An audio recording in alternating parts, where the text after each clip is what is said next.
Welcome back, viewers, to my YouTube channel Gurukul Competition Classes. In previous classes, we had discussed about lots of crops like rice, wheat, maize, and cotton. Now, I will discuss about jute, coffee, all beverage crops. Okay. Now, I am starting jute. Jute was also known as the golden fibre. तो jute को golden fibre के नाम से भी जाना जाता है। Golden fibre यानी कि जो सुनहरा रेशा बोलते हैं जैसे, तो जूट को सुनहरे रेशे के नाम से भी जाना जाता है। It grows well on alluvial soil and requires high temperature. It grows well on alluvial soil यानी कि जो बेहतर जो दोमट मिट्टी होती है, बेहतर जो जलोढ़ मिट्टी होती है उसमें ये इसके लिए आदर्श होती है। एंड रिक्वायर्स हाई टेम्परेचर, और इसमें उच्च तापमान की जरूरत होती है।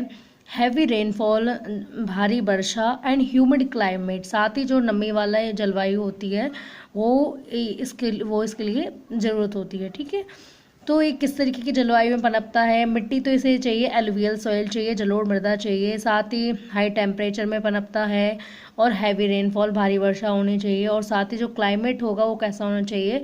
ह्यूमिड होना चाहिए, नमी वाला होना चाहिए, आर्द्रता वाला होना चाहिए। This crop is grown in the tropical areas. तो जो उष्णकटिबंधीय क्षेत्र होते हैं उनमें यह फसल उगाई जाती है। India and Bangladesh are the leading producers of jute. तो जूट के अग्रणी उत्पादक भारत और बांग्लादेश हैं। तो भारत और बांग्लादेश ये दो देश ऐसे हैं जो जूट में अग्रणी उत्पादक हैं। Next, coffee. Coffee requires warm and wet climate. Coffee के लिए गर्म और नमी वाले क्लाइमेट की जरूरत होती है। And well drained Lumi soil, और साथ ही इसके लिए उचित दोमट मिट्टी जिसमें जल निकासी की बेहतर व्यवस्था होती है, उचित दोमट मिट्टी की आवश्यकता होती है। Hill slopes are more suitable for growth of this crop. तो इस फसल को उगाने के लिए जो हिल स्लोप्स होती हैं यानी पहाड़ियों की जो ढलानें होती हैं वो काफ़ी उपयुक्त रहती हैं।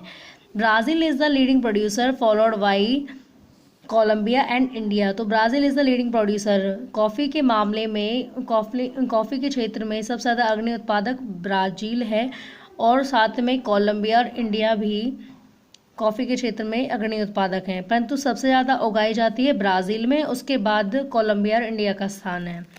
नेक्स्ट है टी यानी कि चाय। T is a beverage crop grown on plantations. तो रोपण फसलों में आती है टी। तो टी क्या है? एक पेय फसल है जिसे रोपा जाता है, जिसकी पंक्तियां बना करके उसे लगाया जाता है, और जिसका पौधा रोपा जाता है। ठीक है, तो चाय भी एक मुख्य पेय पदार्थ है, पेय फसल है जिसको रोपा जाता है। दिस रिक्वायर्स कूल क्लाइमेट, परंतु इसके लिए कैसा क्लाइमेट चाहिए? ठंडे क्लाइमेट की जरूरत होती है।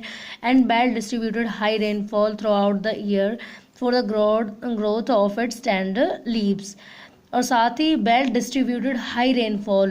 तो प्रतिवर्ष जो वर्षा है उच्च दर वाली वर्षा, हाई वर्षा होनी चाहिए, मतलब बहुत ज़्यादा तेज़ वर्षा चाहिए इसके लिए। प्रतिवर्ष तीव्र गति की भारी वर्षा होनी चाहिए। ऑफ इट्स टेंडर लीव्स, जो कि इसकी ग्रोथ के लिए बेहतर होती है। जो इसकी पत्तियां होती हैं, टेंडर माने कोमल जो पत्तियां होती हैं, इसकी चाय की जो कोमल पत्तियां होती हैं उसकी ग्रोथ के लिए, उसकी वृद्धि के लिए ज़्यादा से ज़्यादा प्रतिवर्ष कितने भारी वर्षा की जरूरत पड़ती है। ठीक है, और ठंडा क्लाइमेट जितना होगा उसमें ये बहुत अच्छे से होती है। नेक्स्ट है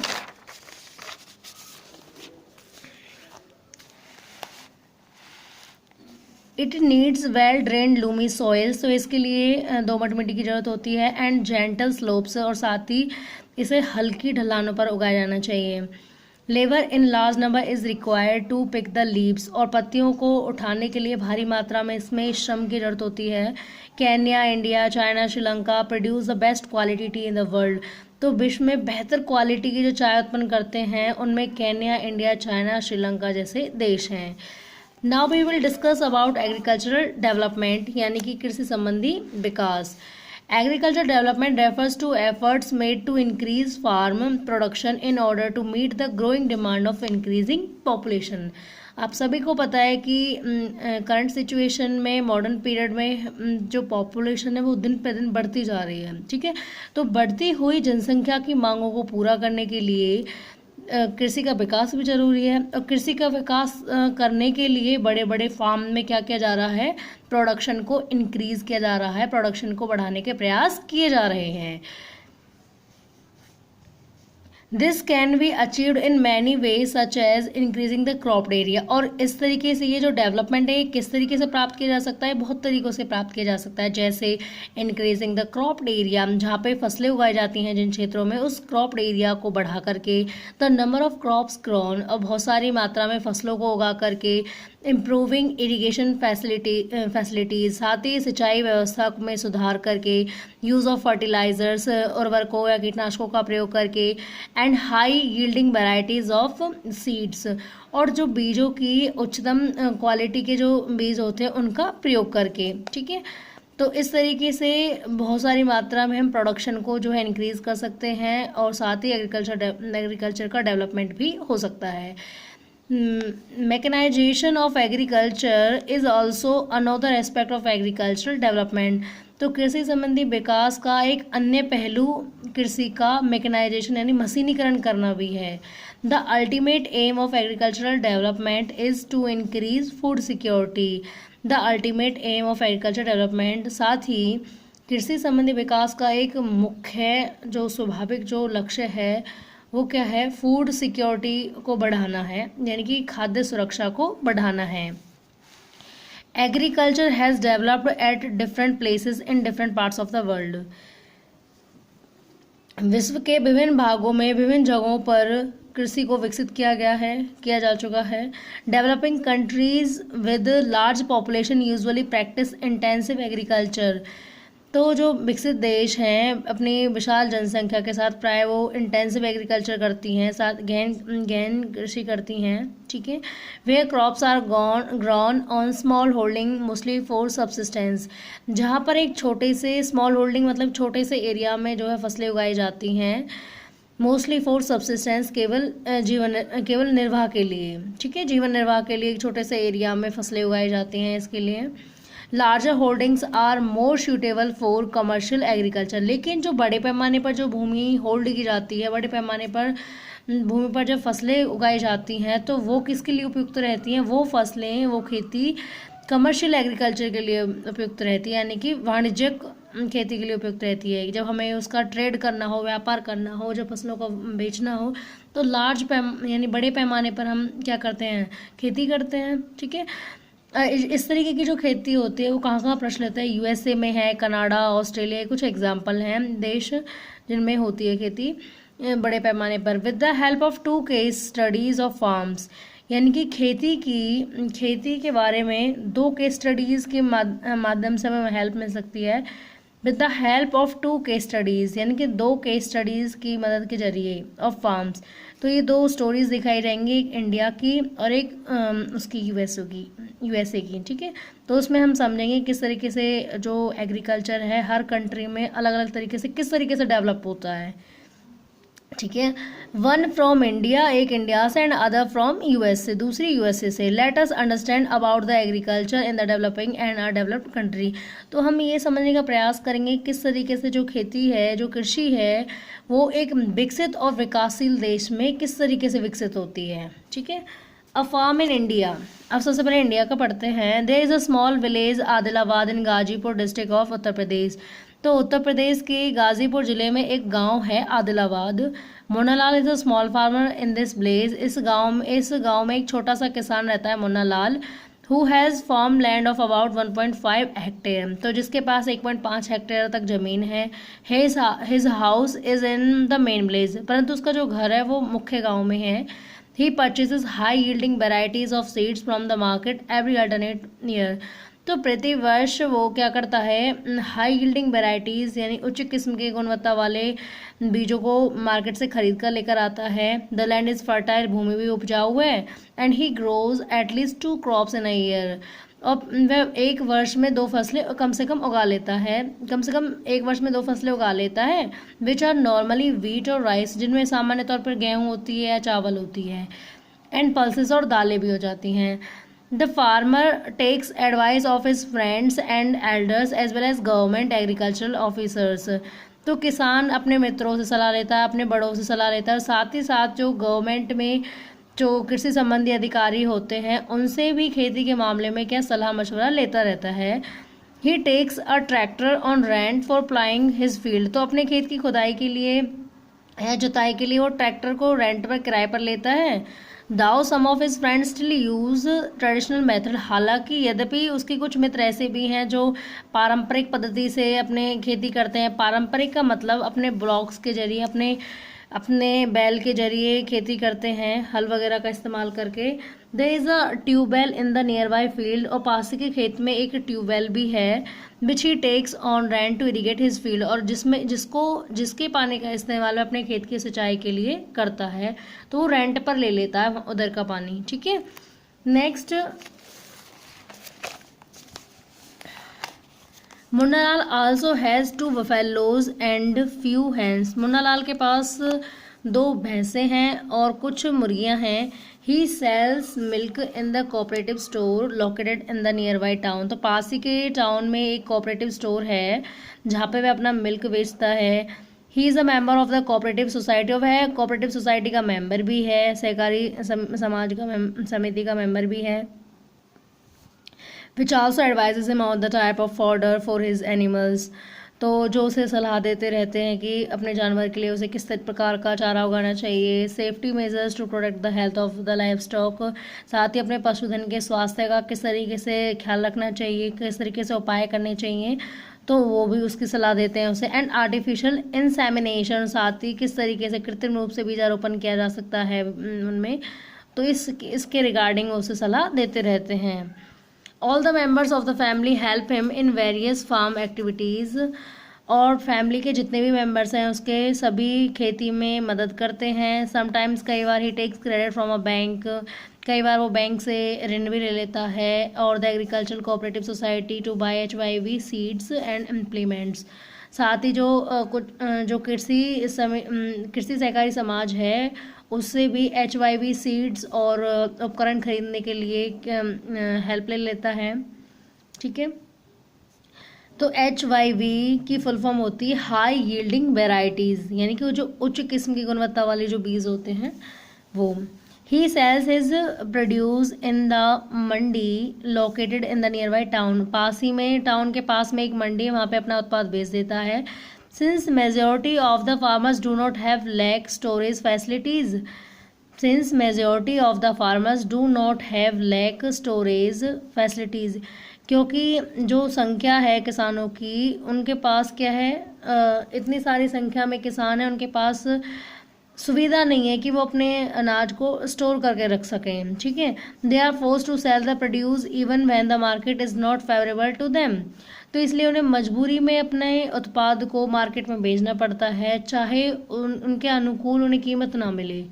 आई मीन टू से दैट कि उनके वो सही कीमत नहीं मिल रही है अपने अनाज की, परंतु उन्हें मजबूरी में, क्योंकि उनके पास स्टोर करने की जगह नहीं है कि इतने सारे अनाज को वो कहाँ रखें।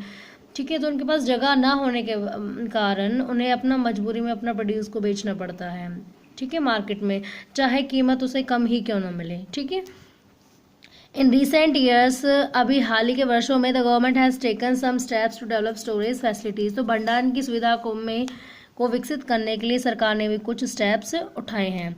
तो बच्चों, आपने देखा कि किस तरीके से हमारे इंडिया में किसान फसल उत्पादित करता है, अपना पूरी चाहे लोन लेकर के अपना काम करता है, अपने खेती को आगे बढ़ाता है, लेकिन उसके बाद प्रॉब्लम्स यहीं ख़त्म नहीं होती हैं, ऋण संबंधी समस्या नहीं होती है। जैसे तैसे ऋण पर अपना रेंट पे लेकर के सिंचाई को रेंट पे करता है और बीजों के लिए रेंट लेता है, तो हर तरीके से वो ऋण लेता है एक तरीके से। ठीक है, तो ऋण के जरिए वो खेती भी कर लेता है, परंतु बाद में उसके लिए भंडारण की समस्या उत्पन्न हो जाती है, क्योंकि उसके पास भंडारण की सुविधा ना होने के कारण उसे अपना जो भी मार्केट में प्राइस चल रहा होता है, फिर उसी के हिसाब से अपने अनाज को बेचना पड़ता है।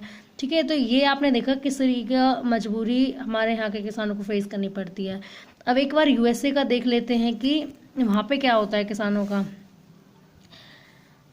The average size of a farm in the USA is much larger than that of an Indian farm. सबसे पहले तो USA का जो फार्म का साइज़ है वही भारत के फार्म साइज से बहुत बड़ा है, ठीक है।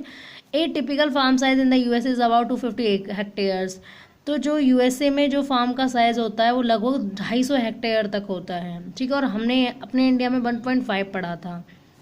The farmer generally resides in the farm, और जो किसान होते हैं वो प्राय फार्म में ही रहते हैं। Some of the major crops grown are corn, और जो मुख्य फसलें वो उगाते हैं कॉर्न, सोयाबीन, वीट, कॉटन और शुगर बीट हैं। Joy Haran a farmer in the Midwest USA, एक फार्मर है जॉय हरान जो कि यूएसए के मिडवेस्ट में रहता है। इन लो आवा state ounce about 300 hectare of land, जिसके पास लगभग 300 हेक्टेयर की भूमि है। ही grows corn on his field after making sure that soil and water. तो वह अपने खेत में कॉर्न की फसल को उगाता है और उसके बाद श्योर करता है अपने आप को कि उसके पास सॉइल उपयुक्त है नहीं है, वाटर ना अच्छे से है या नहीं है, ठीक है। तो इस तरीके की सुविधाएं वो देखता है। ये थोड़ा सा यहाँ पे हमें स्प्रिंट हुआ पड़ा है। Adequate measures are taken to control pest that can damage the crop, साथ ही पर्याप्त जो कदम है वो भी उठाए जाते हैं पेस्ट को कंट्रोल करने के लिए ताकि वो फसल को डैमेज ना कर दें। From time to time, he sent the soil samples to a soil testing laboratory to check whether the nutrients are sufficient or not. और समय के साथ साथ वे अपने मिट्टी के सैंपल भी भेजते रहते हैं। सॉइल टेस्टिंग लेबोरेटरी है वहाँ पर जो मृदा का परीक्षण करती है। तो वहाँ पर मृदा के मिट्टी के जो सैंपल्स होते हैं वो सारे भेजे जाते हैं टाइम से, ताकि वो ये बता सके to check whether the nutrients are sufficient or not, कि जो मिट्टी है उसमें प्रॉपरली न्यूट्रिएंट्स है नहीं है, पोषक तत्व उसमें है या नहीं है। The result help Joy Haran to plan a scientific fertilizer programme. तो इसके बाद जो परिणाम निकलता है वो रिजल्ट जॉय हरान की मदद करता है to plan a scientific fertilizer programme, ताकि वो वैज्ञानिक उर्वरक प्रोग्राम का वो एक योजना बना सके, मतलब एक साइंटिफिक तरीके से अपनी खेती कर सके। तो उससे उसको रिजल्ट को आइडिया मिल जाता है जब उसे पता चलता है कि उसकी मिट्टी में कितना गुणवत्ता रही है कितनी नहीं है। His computer is link to the satellite, उसका जो कंप्यूटर है किसान का वो किससे लिंक है, सैटेलाइट से लिंक है, जुड़ा हुआ है। Which gives him a precise picture of his field, जो उसे अपने खेत की एकदम सटीक छवि देता है, पिक्चर देता है। This helps him to use chemical fertilizers, यह उसकी रासायनिक उर्वरकों का प्रयोग करने में मदद करता है।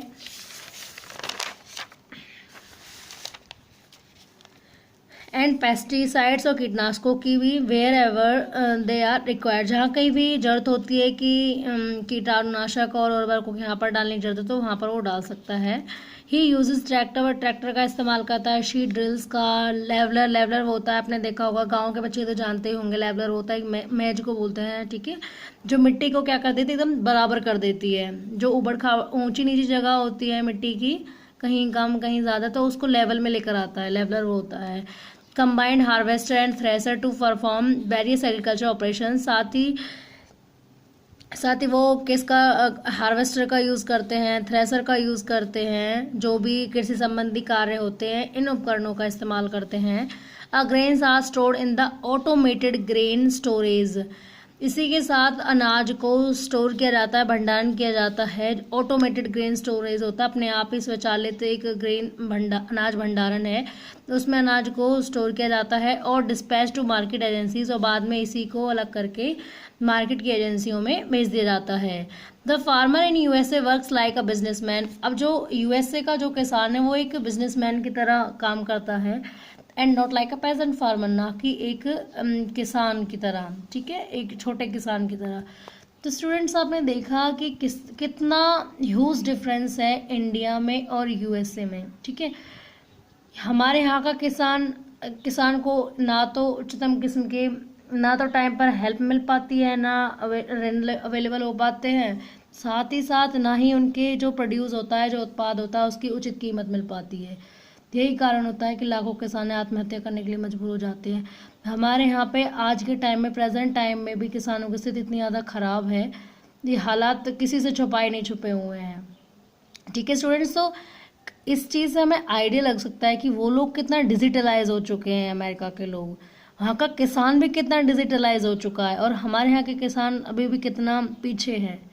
तो कहीं ना कहीं सिस्टम का बहुत बड़ा हाथ है इसमें, ठीक है। ओके स्टूडेंट्स, तो हमारा लेसन फिनिश हुआ। Okay, thank you so much for watching this video. Please do comment, share and subscribe my YouTube channel. Thank you so much.